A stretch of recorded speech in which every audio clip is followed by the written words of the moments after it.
Well, it's September, and at AWC, that means we're celebrating Biodiversity Month. Biodiversity, or biological diversity, is the total variety of living things in an area. So it describes the diversity and the richness of the living world. And in Australia, we're especially lucky to live in one of the most biologically diverse countries on Earth. But at the same time as celebrating that biodiversity, there's no time to be complacent because we know that so much of Australia's and indeed the world's biodiversity is being eroded. At AWC, we remember the species that we've lost and we commit to doing everything that we can to prevent more species from going extinct. That's a responsibility that we all feel. And I know that my guest today is also acutely aware of that responsibility. I'd like to introduce you to Professor John Woinarski. John is a professor at the Research Institute of Environment and Livelihoods at Charles Darwin University. He's one of Australia's preeminent ecologists and conservation biologists with a career spanning decades, I won't say how many, including many years working as an ecologist in remote parts of Northern Australia, where he's documented a dramatic decline in native mammals, among lots of other work. John has authored and contributed to hundreds of scientific papers and written several books, including the Action Plan for Australian Mammals, and most recently, a treatise on cats in Australia, co-authored with former AWC head scientist Sarah Legg. His achievements have been widely recognised, and John, I've got a whole list of prizes and awards here: Eureka Prize for Biodiversity Research, Certainty Medal for Lifetime Contribution to Australian Ornithology. The list goes on. Anyway, John, thank you for joining us.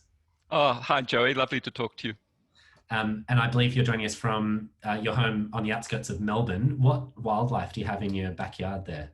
Yeah, regrettably, it's from lockdown Melbourne at the moment. So happily, we do have a backyard with much vegetation still and many animals. So yeah, we had sugar gliders calling the other night, which was lovely. Bronze-winged pigeons. We don't quite have lyrebirds, but we have had whipbirds every now and again. We're in the mountain ash forest, or near the mountain ash forests in the Dandenong Ranges out of Melbourne. Beautiful part of the world. Pretty good. It's nice when nature can be so accessible, even when you're in a state that's in lockdown. Absolutely, Joey. I think, the lockdown, people have been really depressed about much in the world at the moment, but it's given them a new awareness, I think, a new thirst for sort of harmony and for beauty and for peace and for connection with nature and the world. So I think the incidence of bird watching, for example, has increased dramatically because of the lockdowns and COVID. So we should be grateful for some components of it. Yeah, that's right. Now, John, you spent many years working in Northern Australia. Can you describe what that landscape was like and the abundance of animals that you encountered when you first started working in the north? Yeah, it was a great privilege to work in Northern Australia. I went there about 30 to 40 years ago when I was a young thing and still highly impressionable. And we'd go out at night. My job was largely doing wildlife surveys. And we'd go out at night and in the mornings when we visited the traps, that they were almost always full of animals, marvellous mammals that I'd never seen before in my life, and including some species that had never before been described scientifically. So it was a wonderland for nature, and it was just really fascinating and inspiring, and it was intriguing to understand the diversity and how it functioned and how this was a part of Australia I hadn't previously known. So it was a marvellous place to be 20, 30 years back, and it still is. It's still a vast, intact landscape with some of the most important conservation values, not only in Australia but in the world. Yeah, that landscape, as you say, is largely intact. So, in terms of watercourses, they're mostly unregulated. The trees are still standing. So by and large, it looks, we imagine, much like what it has for hundreds or thousands of years. And yet you recorded a change in the animals that you were monitoring and recording up there. Can you describe what changed over the course of that work in Northern Australia? Yeah, look, over the 20 or so, 30 years that I was working there, gradually we'd go back to the same spots and there would be fewer and fewer captures of mammals in our sites, and we'd see fewer and fewer possums at night. And it was part of a pattern that was evident as we went through the historical records that the mammal fauna in Northern Australia, that remarkably intact, interesting, productive, diverse fauna, was gradually deteriorating, diminishing. So many of the sites that we went to in places like Kakadu or Arnhem Land, which seemed to be remarkably intact landscapes, the mammal fauna was disappearing just over the course of, before our eyes almost, and it was remarkable and really disconcerting. It's the same sort of patterns that had I been born 100 years ago, I'd have seen in Central Australia or in temperate Southern Australia. That magnificent biodiversity that was part of Australia just was disappearing rapidly. What were some of the mammal species that you picked up in the early surveys, which then dropped off subsequently from some of the sites? Yeah, the whole range of species. So northern quolls, black-footed tree rats, which is one of Australia's most intriguing animals. Yeah, magnificent creature, huge teeth, wonderful furry thing, great tail, really intriguing animal, really interesting. This was sort of a species which was characteristic of the forests of Northern Australia and an important component of that biodiversity. We would go to sites where it would be quite common 1 year, and then within 5 years or so, it almost disappeared. It's still surviving in some places, but at nowhere near the abundance that it had 20 years ago. Yeah, these images are actually taken from one of AWC sanctuaries on Cape York, Piccadilly Plains, and we've actually had a team up there just in the last couple of weeks targeting black-footed tree rats in particular, and they've got new camera trap images of that species on Piccadilly Plains. So they're hanging on in a few places, but as you say, widespread declines. Yeah, and it's I guess that species is just one example of the really rich native rodent fauna that we have in Australia. Many people think of rats and mice and have disdain for them or think that they're all foreign, but Australia's got a remarkable diversity of rodents, native rodents, in all shapes and sizes, and that's one of the most impressive ones, but there's a whole range of species as well. And that group in particular, native rodents of Australia, have suffered really badly since European colonisation of the country. A lot of your work has looked at extinction, so things that we have lost from the landscape, and trying to identify what the driving forces have been causing those extinctions. Have you been able to unpick what was responsible for those mammal declines that you saw in the north over the last couple of decades? Yeah, look, it's a morbid interest, but I like graveyards, and I like trying to understand mortality, I guess. And what we've done recently is to catalogue all of the recognised extinctions in Australia since European settlement. And we came up with a figure of about 100 species that have definitely been lost from Australia. The actual total is probably at least 10 times that amount, but many of the species, particularly of invertebrates, have never been properly documented, so we don't really know that they existed, let alone that they have disappeared. So 100 species we know to have become extinct in Australia over the last 230 odd years, rate of 4 species becoming extinct per decade, almost continuously and constantly. And that rate doesn't seem to be declining at the moment. So no matter the amount of conservation work we're doing, the good legislation we have in Australia, the national park system, the rate of extinction is still progressing more or less constantly. It would probably be far worse were it not for the efforts that we're doing, but we're still losing 4 species per decade. For mammals, we've 34 mammal species, Australian mammal species, have become extinct since European settlement. No other country in the world has got anywhere near that level of extinction for native mammals. So what we've lost is really exceptional on a world scale, on a global scale. And the factors that cause those losses are disparate. Different groups of organisms have been affected by different groups of threats. For mammals, it's mostly been predation by introduced cats and foxes. For plants, it's been mainly land clearing and pastoralism, grazing, and rabbits. For frogs, it's a disease. For reptiles, the reptile extinctions in Australia have been mostly on Christmas Island, and that was an inadvertent and unlucky introduction of an exotic snake species. So the factors are all quite that are affecting most of Australian biodiversity. It's not just simply one threat factor, and it's often the compounding of many different threats that are causing the most severe damage. Yeah, and that's really interesting too, that it's not just, it's not just predators, but it's how predators interact with changed fire regimes, how that interacts with grazing and feral herbivore impacts.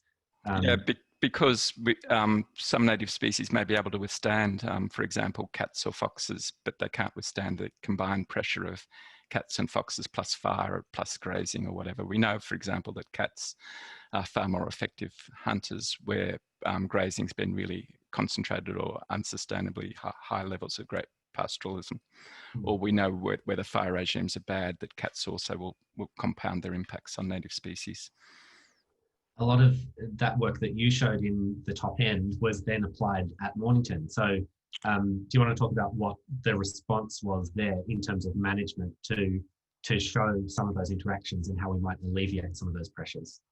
Yeah, look, sure. Much of my work was focused on decline and extinction, but the corollary of that is that we can figure out those factors that need to be managed in order to reverse those declines. And that's largely what happened at Mornington. So the fire regimes were, over a sustained period, very carefully, strategically improved.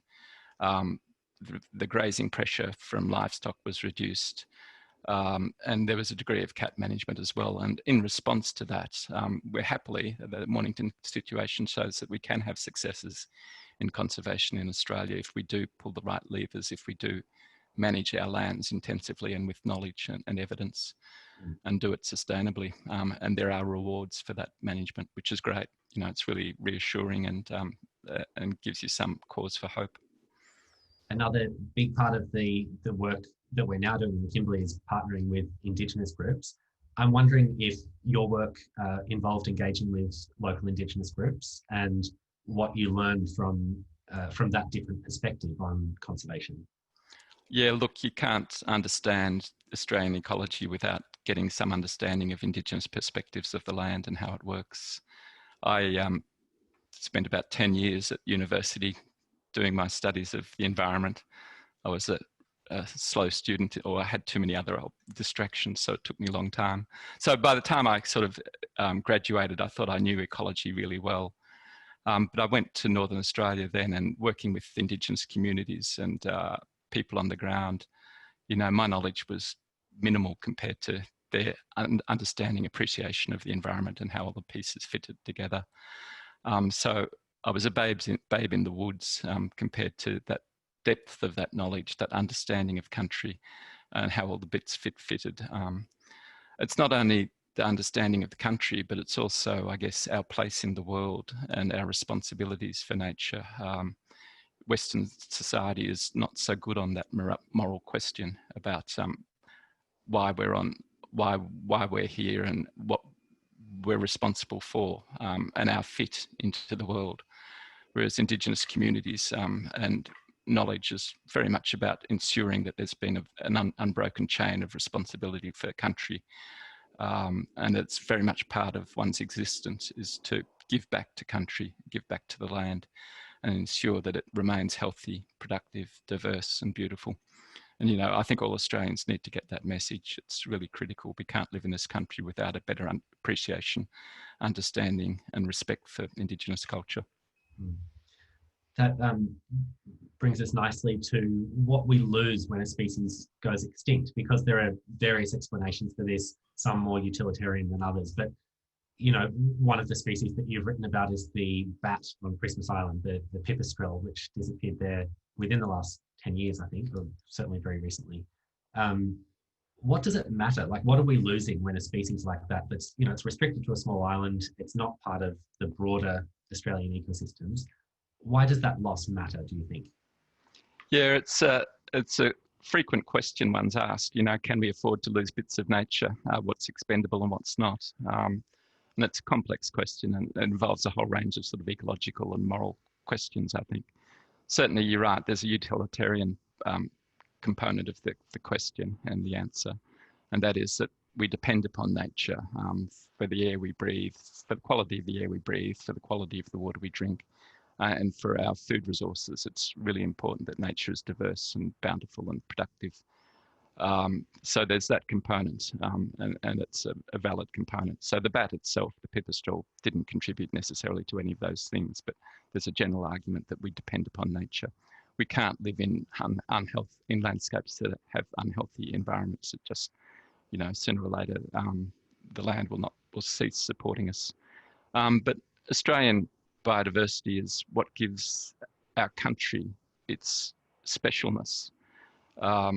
It's been an isolated continent for millions of years, and the species that have evolved that we live with today have been in this country typically for hundreds of thousands, if not millions of years. And they have as much right as we do to existence, I think, anyway. So we shouldn't be the ones that cause the extinction for species that have lived for so long in this country. All species, I think, have a moral right to live, and we should be guardians of that right. And it's also, it was Gandhi who said, you measure the quality of a civilization or a society or a government by the manner in which it cares for those that are unfortunate. And, which should be a measure of the quality of our civilization, that we look after all of components of biodiversity, not only those that we can most use. But also, it's, biodiversity is special. It gives us a connection to the world outside of us. And we can't be living in a world where that is continually being degraded and we're losing species. What guides most of my work is that I want to leave the world, or at least I want to do everything I can to leave the world to my children and their children in a manner which is as beautiful and diverse and productive as that which I've inherited. And I think, most people feel that they've got a sense of responsibility of passing on an unblemished legacy to their descendants. And that should include an intact biodiversity. Yeah, I couldn't agree more. You mentioned that, it's not just the charismatic species that matter, but also things which get less attention. And you're one of the authors on a paper that's just come out today looking at reptiles threatened with extinction in Australia. We don't hear so much about threatened reptiles as we do mammals. Do you want to just describe some of the patterns that have been uncovered in this recent review? Yeah, sure. You're quite right. We have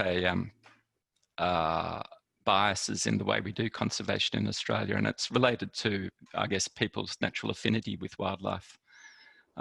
People care more, and it's understandable, for things like species like koalas, charismatic species such as koalas or greater gliders, or Gouldian finches, than they do for those that they know less about and those that seem to them to be less iconic.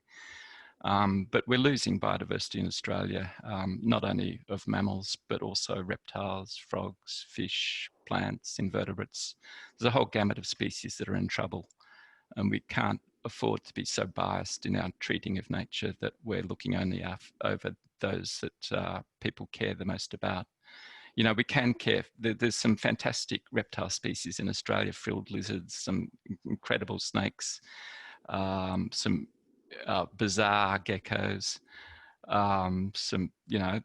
Many of these species are really distinctive, really interesting. The Australian reptile fauna, 95% of them occurs nowhere else than in Australia. So it's a part of our obligation to look after this country.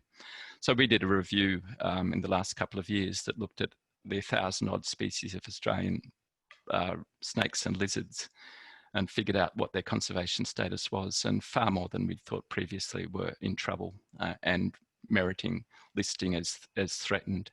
And many of these are getting almost no conservation attention at the moment. So on the current trends, many of these species, we estimate about 5 to 10 will become extinct within 20 years if we don't do something about them in the near future.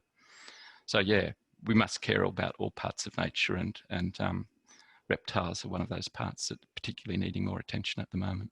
And that, I believe, one of the major threats was feral predators for reptiles. Was that right? Yeah, certainly at a broad scale, cats and foxes are important threats to reptiles, but also many of these reptile species that are most imperiled happen to only occur in really small areas, so they're really vulnerable both to land clearing and to climate change and to fires as well. You also authored a book last year with Sarah Legg and Chris Dickman on the impact of cats in Australia. Well, in fact, the whole story of cats in Australia, and not just feral cats, but domestic cats too. And there's been a lot of work done trying to quantify their impact on various groups. So it can say, how many million animals of each group they're eating per night. Was there anything that surprised you from pulling that data together and writing that book? Yeah, look, I like reading the accounts of the naturalists in Australia about 100 years ago, how they saw the land and the fauna that they saw that I don't have the privilege of seeing anymore because it's extinct. And one of the recurring themes in the naturalist articles and books from about the first decade or so of the 20th century was that they were really worried then about the impact of cats and to a lesser degree foxes in Australia. They were witnessing declines of mammals and birds in southern Australia and figured that the cause of those declines was cats and that something had to be done. And it's almost 100 years later, and over that period almost nothing had been done about the controlling these impacts. So we set up a course of program of research over the last 5 years that tried to document as precisely and robustly as possible what impacts cats were having and what could be done about it. And we came up with the first robust estimate of population of feral cats in Australia, which is about 2 million-ish, compared to about 3.8 million pet cats. And then we collated a whole lot of information. Happily, there's been quite a range of Australian studies on cat diet, and we collated all that information together and to figure out how many cats, what cats were eating, how many cats there were, and hence how many animals cats were killing per year. And the figures were really staggering, at least I thought they were staggering. So feral cats or cats in Australia are killing about 1 million birds per day. Extraordinary tallies, and more than 2 to 3 times that amount also of mammals and reptiles. So really staggering tolls. There's the continuing pressures on many of our bird and animal species. And the problem with Australian ecology and wildlife is that most species have a really slow reproductive pattern. So they don't produce many young per year. They typically only breed once per year. So that any toll taken by predators is likely to have a substantial impact on the population viability of those species. So Australian species are almost predisposed, given additional pressures and threats, to decline simply because they can't reproduce rapidly enough. So our understanding is that just that continual pressure of predation by cats and foxes day after day, year after year after year, is driving declines in many species across Australia still, and we need to do something about it. And it's not only feral cats. Our data also show quite clearly that pet cats that are allowed to roam, even for part of the day or night, are exerting a considerable toll on wildlife as well. And that's a more easily solved problem. You simply either contain your cat 24 hours a day, don't have a cat or pet cat, or there's a range of other mechanisms you can use to reduce the impact. We've got people in the chat asking where they can buy that book. John, I think it's CSIRO Publishing, is that right? Yeah, correct, yeah. So online from CSIRO. Yeah, great. Excellent.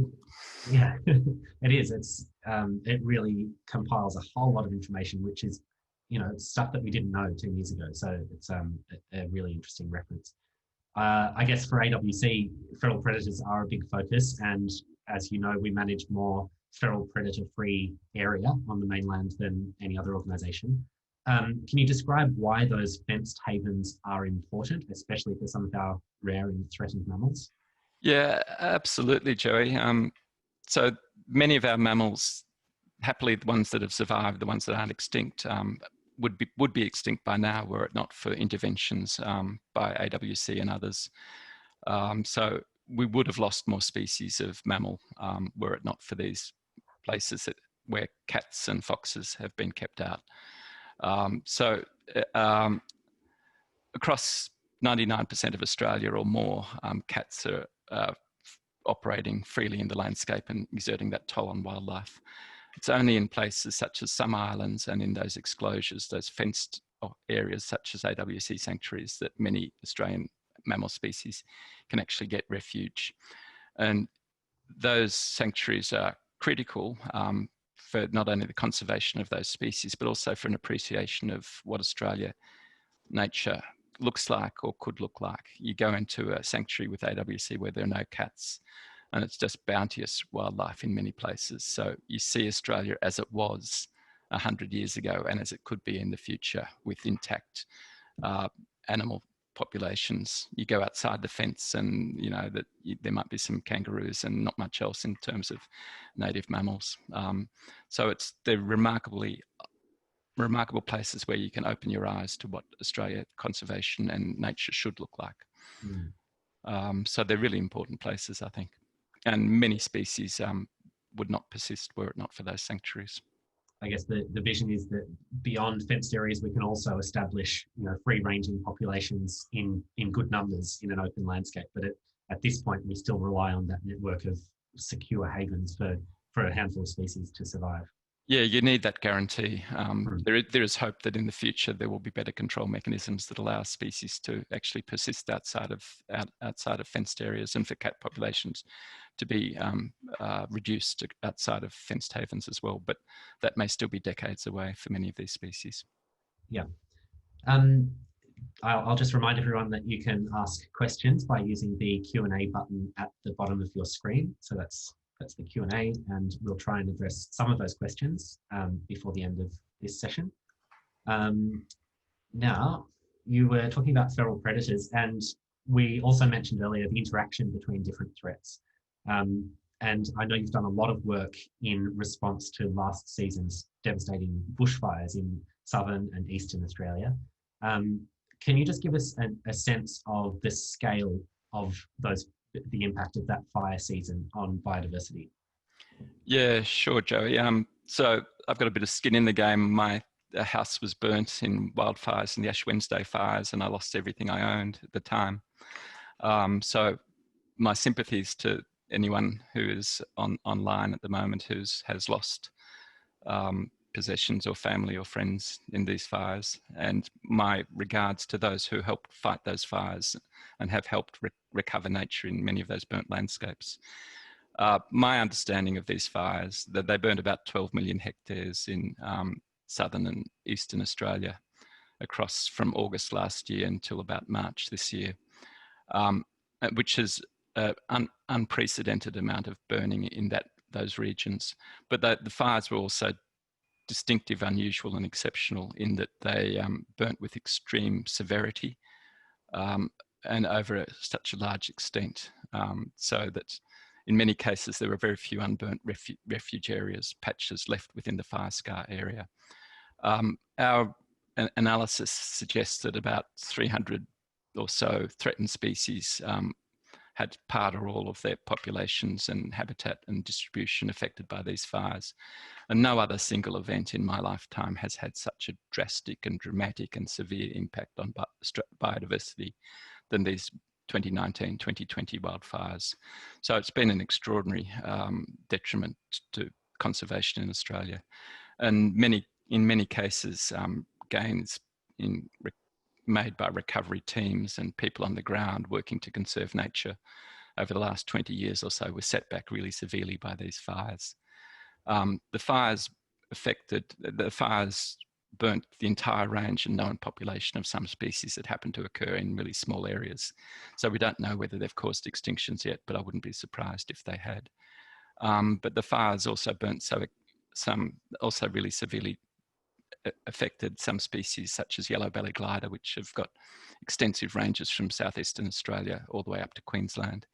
We'd have thought those species would be secure and safe because of that vast distribution and their large population sizes, but at least 30% of the distribution and population of those species of yellow-bellied glider was affected by these fires. And that species is a good example, the yellow-bellied glider. It's a beautiful animal, but not only that, it's really slow reproduces. It's got 1 or 2 young per year. It needs really big areas of intact, unburnt forest.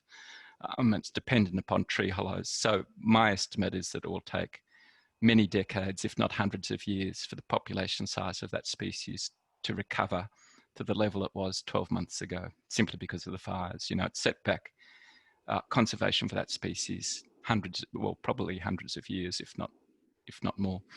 And it's not only that single fire event. What's happening is that driven by droughts, increased temperatures, ultimately by climate change, the incidence of such severe fires will increase in the future. So there'll be less time between successive fires, less time for species to recover. And what, the fires have been really devastating for Australian wildlife, but they also present an opportunity for us as a society to actually recognise that, hell, if we keep going the way we're going, there's a dystopia ahead of real major environmental disaster and disaster for our society and for our economy as well. So we do need to take the opportunity provided by these fires to actually ensure that we are doing something about reducing our emissions and battling climate change at a local, national and global level. Yeah, it's hard to see a silver lining sometimes, but I think if there is one, perhaps it's the focus on threatened species and on conservation that we've seen over the last 12 months. I don't remember a time when there's been so much coverage of these issues in the media. So I think it's a really important time to capture that enthusiasm and run with it. Yeah, absolutely. No, you're right. It's the silver lining from these fires was that there was such extraordinary, unprecedented, I think, public hurt and concern about wildlife and the impacts of the fires on nature. And so many people willing to donate money and their time and their efforts to help in that recovery efforts. It was unprecedented, and it gave us, I guess, a sense of reassurance that nature actually does mean something to our community.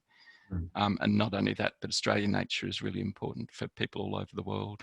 They care about it and they see it as a worthwhile thing to look after. There were some examples of priorities shifting very quickly, and one site where that was true was on Kangaroo Island, where basically that western half of the island was burnt very intensely. Do you want to tell us about the Kangaroo Island dunhart? And we have spoken about this previously on the series, but just give us some idea of the impact on that species and then how AWC could swing into action to help out. Yeah, sure.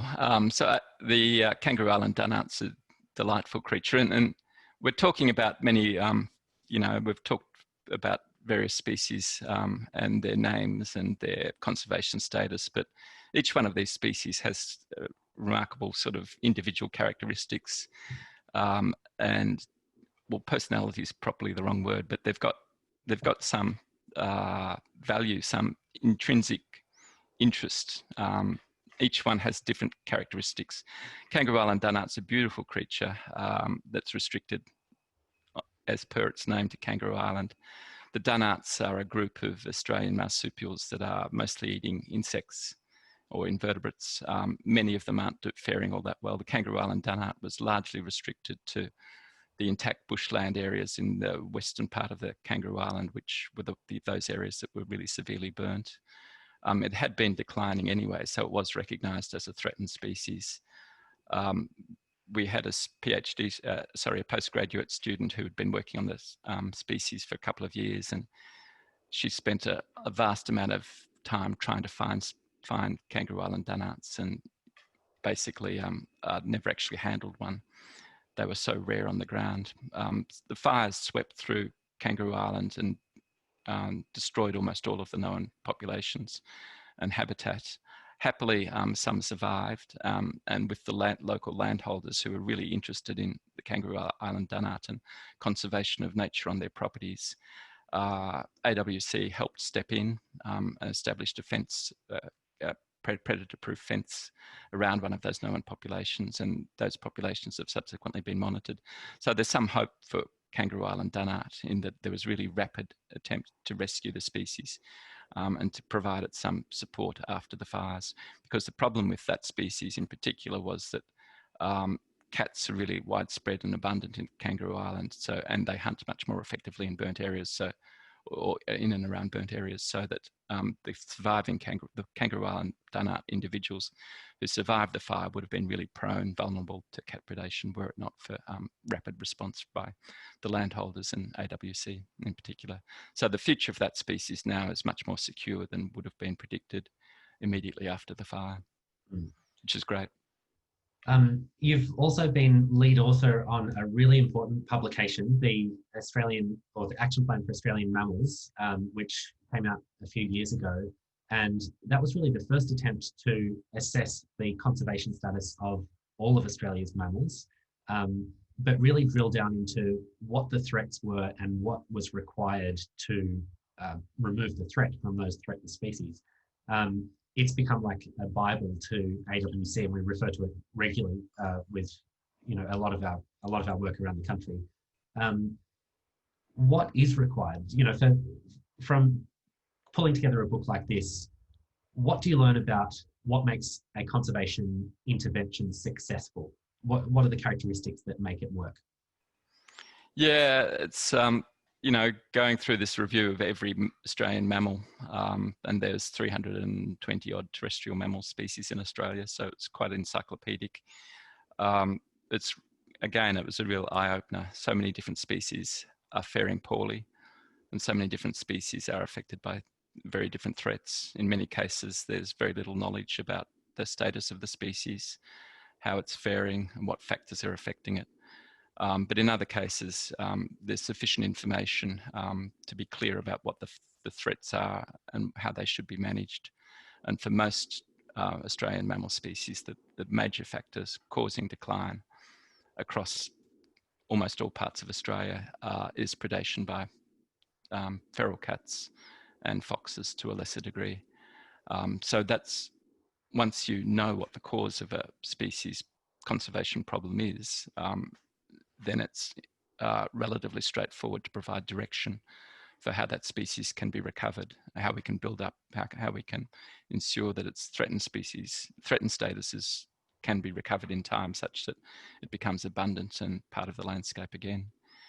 One other feature is that I guess it's not only that predation by introduced species is the major factor affecting most of those species, mammal species, but there are also other factors as well. So in some cases, for example, leadbeater's possum in the area near where I'm living at the moment, the major factors that are affecting that species are fire and timber harvesting. And again, those are factors that we can control or reduce the intensity of the threat. So it is possible to understand that species, their conservation plight, and what needs to be done about it. And then it just needs the goodwill and commitment of government agencies, non-government organisations such as AWC, and the public at large to provide the pressure and resources to be able to implement those actions that are needed to ensure that these species don't join the others in the graveyard. And that's certainly AWC's priority, is to intervene where we understand what the threats are, intervene and deal with those threats in a way that benefits the species that we're trying to look after. And the other part of AWC's work there is that it's committed to monitoring the benefits or the outcomes of that management effort. Monitoring in Australia is a really undervalued or underdone part of the conservation recovery package. Whereas AWC, you can at least see what the return on the investment is, what management actions are working, what ones aren't, or where additional work is needed to understand what the problem is. John, you joined AWC's board of directors earlier this year. Was that part of the appeal for AWC to you, that focus on science? Yeah, very much so. And AWC is very much committed to research and science and evidence-based management, which is almost a guarantee for success. But I guess the other reason I joined AWC was that much of my work has been gloomily charting or chronicling declines and watching species disappear. So it's I need optimism and hope as well, and need some we all need to see success. Otherwise, the world is a dispiriting place. And the tide is going out on nature generally across much of the world. And we do need to try to do our bit to ensure that we can try to reverse that tide. Just one more question before we come to some Q&A, but I'm just interested in what brings you hope. You're saying it's an imperative part of being involved in this kind of work, having hope. What is your greatest source of inspiration and hope? Oh, look, I was really privileged and fortunate as a child. My parents took us camping in the bush for holidays. I was happily had some mentors at school, teachers who cared about nature and who were willing to foster my interest. And that is the source of hope if we can get younger people interested in nature. So any parents out there, do your bit to help make your children appreciate nature more. It will provide wonder, ongoing source of solace in their life, and a recognition that humans are not the sole players in the world. So I always get hope, solace, and inspiration whenever I go into any natural landscape, and I think most of us do. It provides joy, it provides mystery, it provides beauty, and it's so easy to get that sense of nature and that benefit from nature. So always there is hope. If we lose in some battles, that's part of a much longer campaign anyway. We can still invest heavily into committing to conserve nature, and it's worth doing. The benefits and rewards are so great. Thank you for that. We'll come to some Q&A shortly. I just wanted to remind everyone that next week we have a really special guest, and you may have missed this earlier. Next week I'll be speaking to Professor Thomas Lovejoy. He's actually the scientist who coined the term biodiversity or biological diversity. So a really distinguished conservation biologist from the US. He's been a member of AWC's Science Advisory Network for many years, actually since it was established. And he's had a project running in the Amazon for over 4 decades, looking at habitat fragmentation. He really helped establish modern conservation biology as a discipline. Some people call him the godfather of biodiversity, and he will be my guest next week on AWC in conversation. It'll be a little bit different due to the time difference, but we'll send you details of how to watch and how to join that conversation before too long. So I hope you'll join me for that. It promises to be a really good conversation. I think it fits nicely with what we've been talking about today. Okay, John, we might come to some questions. A really interesting question here. Are there any species which you thought were extinct which have been rediscovered? Any surprises in that area? Not that I have, unhappily, but certainly others have in the last decade or so. There's some plant species in WA, bee species in WA, some plants on Christmas Island, for example, that hadn't been seen for more than 100 years and people had feared were gone. Australia's a vast continent, so you know, if you put in a bit of effort or if you happen to be fortuitous, then it is possible that you'll see things that no one's seen and find things which we'd all thought lost. So it is possible, and we do need to keep that hope. We can't. There's a phenomenon called the Romeo effect after Romeo and Juliet. That's if you think something is dead, then you make bad choices, and if you think something is extinct, then you don't provide any more conservation effort or management recovery efforts for that thing because you don't think it's worth doing anything. In fact, there's always the possibility that some species have survived and we've made a mistake in calling them extinct. And that's a wonderful situation to be in. I don't think that's going to happen for things like thylacines, though. I think there are real extinctions in Australia, alas. I'm a believer. I reckon there's still a thylacine. It's only been 84 years on Monday. So who knows? It's a big island. Another question here. Apart from cat control and climate change, which is obviously an overarching threat, what do you regard as the most pressing issues affecting biodiversity? In Australia, we don't invest sufficiently in conservation efforts. So we're providing about somewhere between 1% and 10% of the funding on nature conservation in Australia, as is the case in the USA. And the USA has had some extraordinary successes in their conservation efforts by governments and by conservation NGOs. In Australia, we haven't had anywhere near that same success, notwithstanding the great efforts of the AWC. If we invested more, we would get more return. We would get more species recovering. But I think that's just one component. I think other is sort of public awareness and public interest and involvement in conservation is really critical. So we do need to get people to understand that living in Australia, part of the quality of that life depends upon ensuring that our environments, natural environments, are well protected and functional as well. So there's still a public misunderstanding, I think, about the importance of biodiversity. And then, yeah, certainly there are other factors which we can do better. So land clearing is still going on in Queensland and other parts of Australia. We've lost a huge amount of our habitat, particularly forests and woodlands. And if we can't really afford to lose more. Our environmental legislation, as you're aware, is being reviewed at the moment, and I'm not sure that it's going to be strengthened, but it does need to be. And we do need to be better at controlling cats and foxes and a whole range of other introduced plants and animals. Our ancestors made some terrible mistakes in the way they treated Australia when they came here, and many of those mistakes involved bringing things here which were really ill-advised, and we're paying the consequences, we're paying the costs of the folly of our ancestors, and we just need to ensure that our descendants aren't going to pay the costs of our folly as well.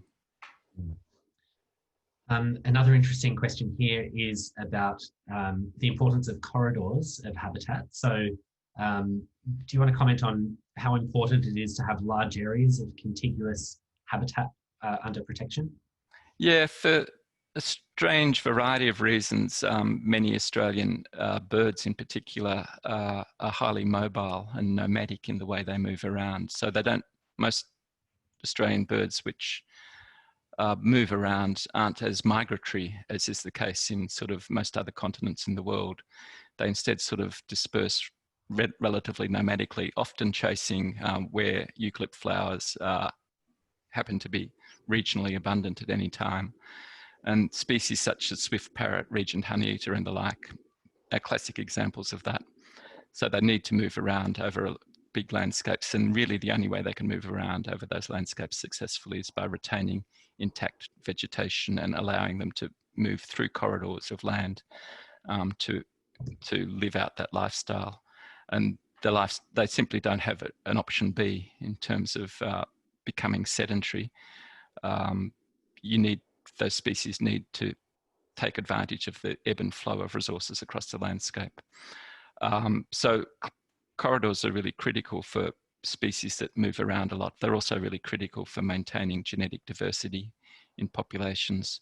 And they'll also become more critical in the future as species need to move their ranges in response to climate change. So many species now occur in places where 10, 20 years hence, they won't be able to persist. So they do need to actually naturally disperse over decadal scales to better cope with the impacts of climate change. And it's not only animals, essentially vegetation has to move as well, or we have to help move them. Thank you. We've had lots of questions, as usual, about feral cats. What do you think is the best hope for controlling feral cats at a wider scale? So in an unfenced landscape, do you think there's a prospect for significantly improving cat control in open areas? Oh, it's a really daunting challenge. We're increasing our commitments. Many government agencies and conservation NGOs and local councils are increasing their commitments to cat control, and with that becomes more intensive, more dedicated, higher quality control efforts. The baits that are available for cat control are improving and becoming better at ensuring that there are no off-target consequences, so species that are other than cats aren't being poisoned as well. We're getting better at being able to eradicate cats from islands. So obviously it's much easier to be successful in terms of control of cats on islands because they're not continually going to be reinvaded by cats from the periphery. And Australia's happily got the largest island from which cats have been eradicated, Dunhart Island, in the last 4 or 5 years. So that's possible. In the long run, there's some scope for genetic engineering, gene drive techniques for cat control across really broad areas, including continentally across Australia. But I think that's 10 to 20 years hence, and there are some risks associated with it. So in the meantime, for feral cats, the fenced exclosures are the only real guaranteed mechanism. For pet cats, there are mechanisms for controlling the effect they're told that they're taking on nature as well. And that's probably a far easier control scenario. Thanks, John. Just one final question. I'm wondering if there's a particular encounter with an animal or a particular species that has really stuck with you, a moment out in the bush where you really remember encountering a particular animal. Good question. I mean, there's been very many. I might get to your answering your question, but before I do, I was really lucky in my life and have been always to live much of my life in nature. I was brought up largely or partly in Alpine Australia, northeastern Victoria, in a place where there were almost no other children, in this very small village where there were almost no other children, and I spent almost all my daytime in bushland. So it seeped into me, nature. And to me, I don't really understand music, I don't understand art, but I know when I go to a concert with somebody who does, the richness of that experience is so much greater than what I can understand if I go to a gallery with somebody who understands art. Again, it's the dimensions, the richness, the quality of the experience is much greater if you can understand, if you get the tone, the paintwork, etc. In nature, it's the same thing. It's almost like learning a different language. The more you understand about nature, the more you get from it when you go there. You understand what birds are calling, what the scratches on the ground mean, what the names of the trees are, when fruit is available or not available.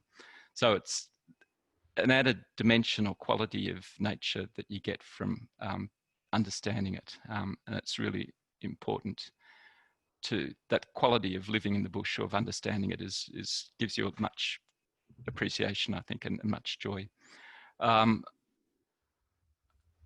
I still haven't answered your question. I've had very many remarkable experiences, I think, with nature. So in Northern Australia, again, I was sort of helicoptered into a site on the Arnhem Land Escarpment, where I spent days and days by myself, or weeks by myself in some cases. And I was looking in this case for a planigale, which is a small marsupial insectivore, which we think has never been described scientifically. And really hard work trying to dig holes into essentially solid rock, trying to catch them in pitfall traps. And, after days being by myself there, in fact, I finally caught some, and they were just beautiful animals in my hand. So it was part of this, the appreciation of that animal was the search effort that went into it, and then finding it as well. So it wasn't the most charismatic species, it wasn't the most delightful, but it was just fascinating, and provided such a reward to actually see an animal that I've been looking for so long and put so much work into trying to find. But there are many, life's full of, there's some remarkable trees that I've seen, remarkable plants, flowers, frogs, insects, all sorts of animals. Every species in the world has its own beauty, its own idiosyncrasies. And the more you see of them and the more you understand them, the more you can appreciate them. Well, I think that's a really nice place to leave this conversation. John, thank you so much for joining us. It's been a pleasure talking with you, and I'm sure our audience has enjoyed listening. Oh, thanks, Joey. Good luck.